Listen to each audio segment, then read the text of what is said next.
All right, good evening, Advantage members. It is the 31st of January.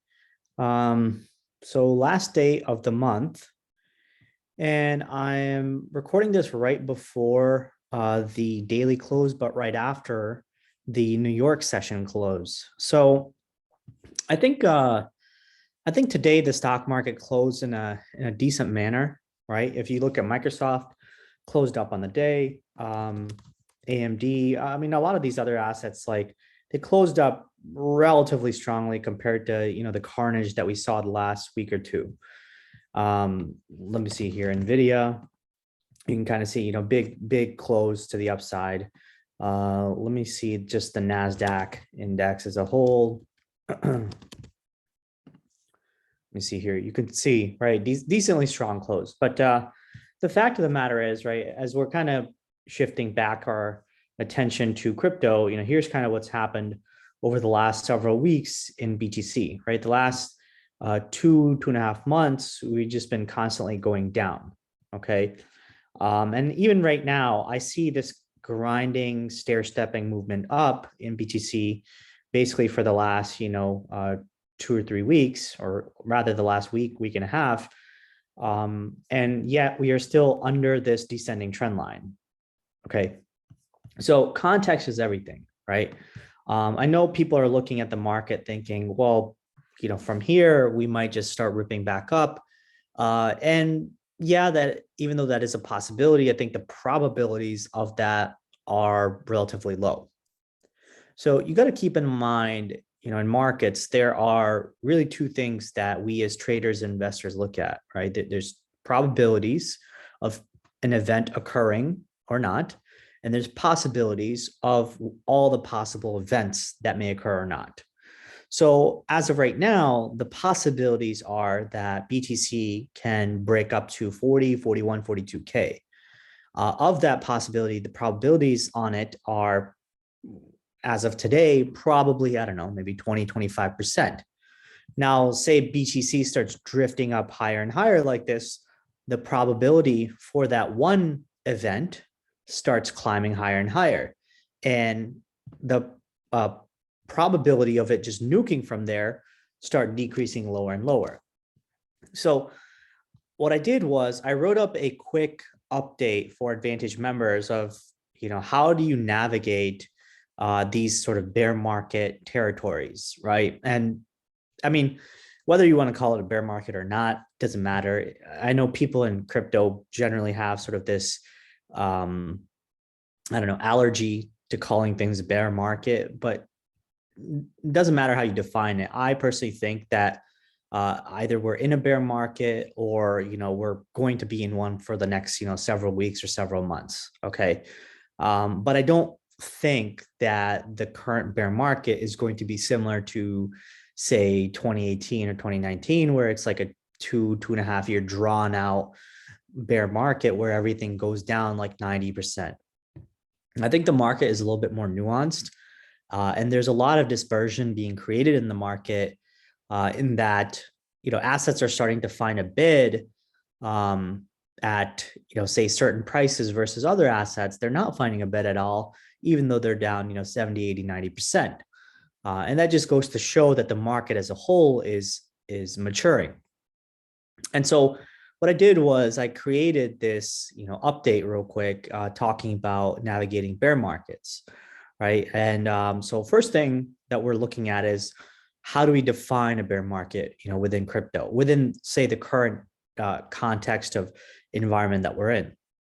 Well, in my opinion, I think it's got to be a market that's been downtrending for at least an extended period of time, right? 1.5, 2 months more. Is BTC down more than 25%? Yeah, that's the case. Are altcoins across the board going down? Yes, that's the case. Is there a clear narrative or thesis? No, there is not right now. OI, which is open interest, volumes, and sentiment, all slowly and going down gradually? Yes. So by definition, my definition, that is, my criteria, I believe we are in a bear market. Now, how do we go about that, right? Well, step two is recognizing, where can the market get to within the context of, price action over the last several months but still being a downtrend. Well, for BTC, I think the market could get all the way up to, 45, 44,000 up here and still keep trending down. Okay, because it's kind of done that before, right? Like we had technically, even over here, the high was put in around 64, 65K.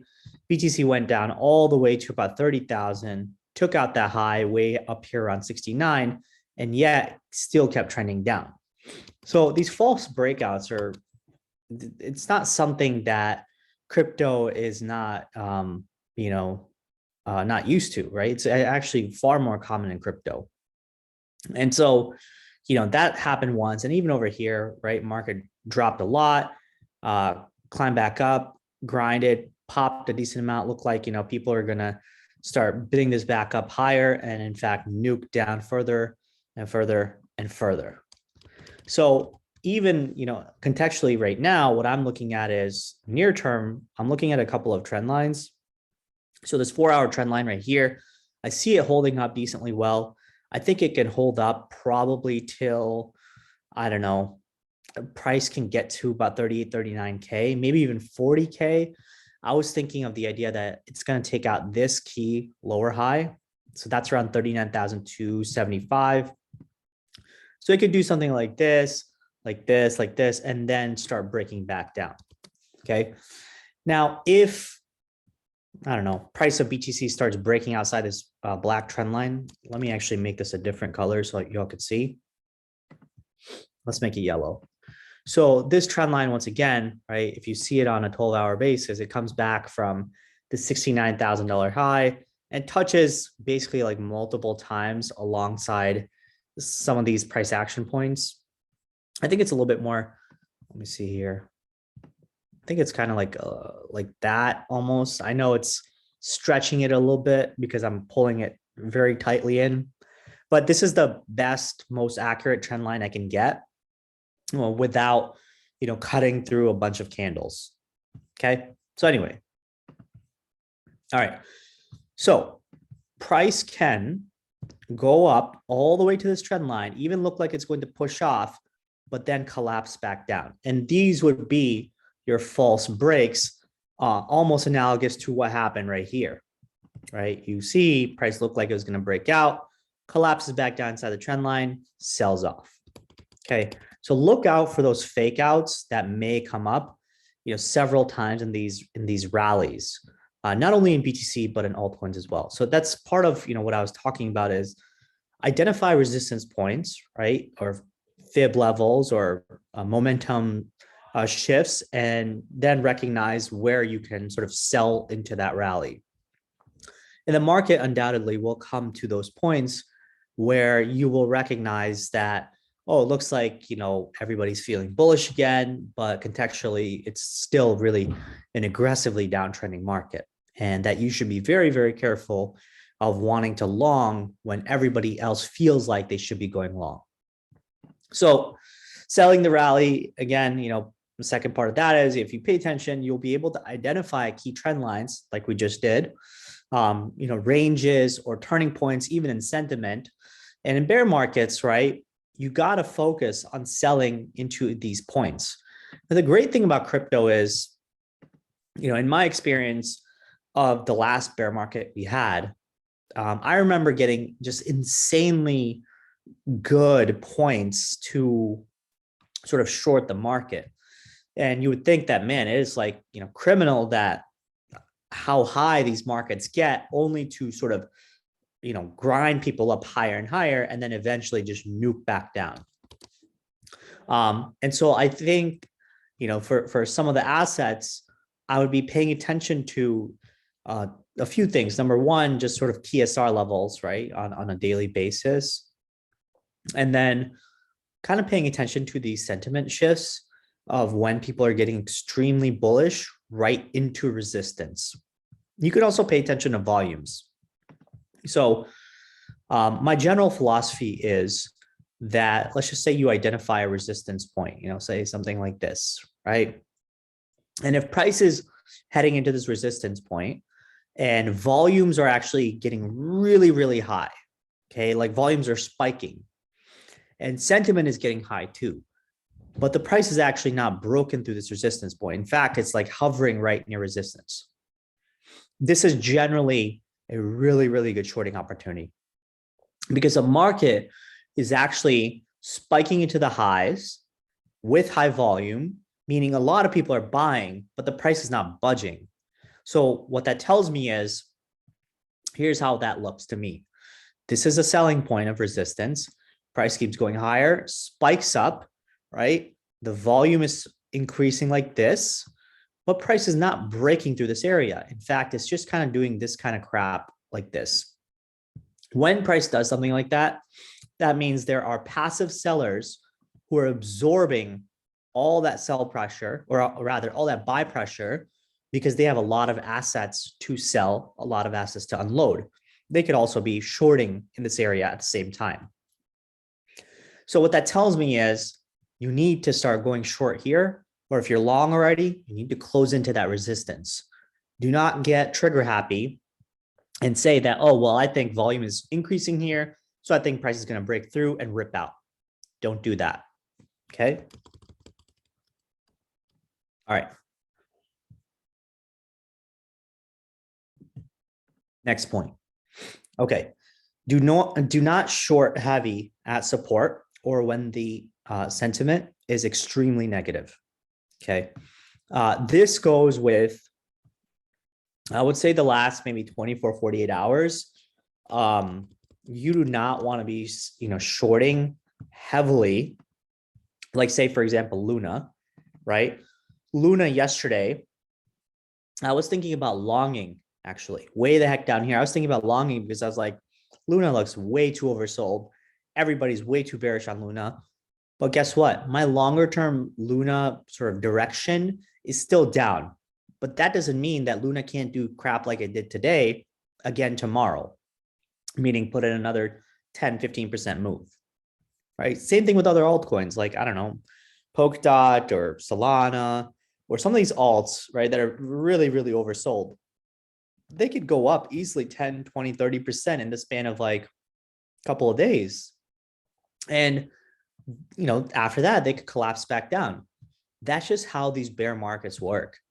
The most violent rallies, okay, the most violent rallies actually happen within bear markets, okay? And so that goes to this next point, which is recognizing that when you are part of this violent rally within the context of a bear market, keep in mind that you do not get trapped into buying into that hopium and just longing into resistance, right? You do not want to be basically, put into the slaughterhouse and getting long right into resistance. So got to keep your sentiment and your emotions in check in these bull markets, because a lot of people tend to lose majority of their money in these bearish downtrends. Okay. And it's simply because the markets are so confusing. They whipsaw emotion, they whipsaw price back and forth, and you really get chopped up. Okay. And then finally, capital preservation, right? This is the number one thing that you need to be paying attention to in bear markets. All you really have to do in crypto is you got to survive to live to fight another day in markets. Because crypto is such an innovative and disruptive asset class that all you have to do is wait till the next trend, the next narrative, the next thesis emerges, and it will ultimately emerge. And when it does, you just got to be ready to deploy your capital. If you don't have capital by then, right, because you've chopped yourself up, you will basically be a loser in the next bull market as well. Okay. So certain things, certain rules that you got to follow in this environment. As of right now, okay, I'll tell y'all some things that I am currently wanting to do or am doing is looking for opportunities to short some of these assets into resistance, but temporarily. You can look at some of these assets if you want to long, right? I don't know, maybe Solana, you could long into, I don't know, 104, 105, 110, as high as 110. But then in that area, I would probably considering shorting back down. Okay. Matic, same thing. I think Matic is a decent short even now. AVAX, I think, is also a decent short even now. But don't underestimate their ability to push price up another 10, 20%. Okay. FTM, same thing. Currently short FTM. I think FTM is cooked probably till, I don't know, like for a little while. I don't think FTM is going anywhere. It might pop a little bit, but I'm short FTM, and I think it's going to go down probably much further. I don't know how much further, but at the very least, I'm thinking $1.50, $1.40, somewhere down here. And then after that, we'll see what happens. Other assets, I think, that could be, I don't know, temporarily pushing up. Link might push up a little bit higher. Link always has this very uncanny ability to trap people at the lows and squeeze up the hardest.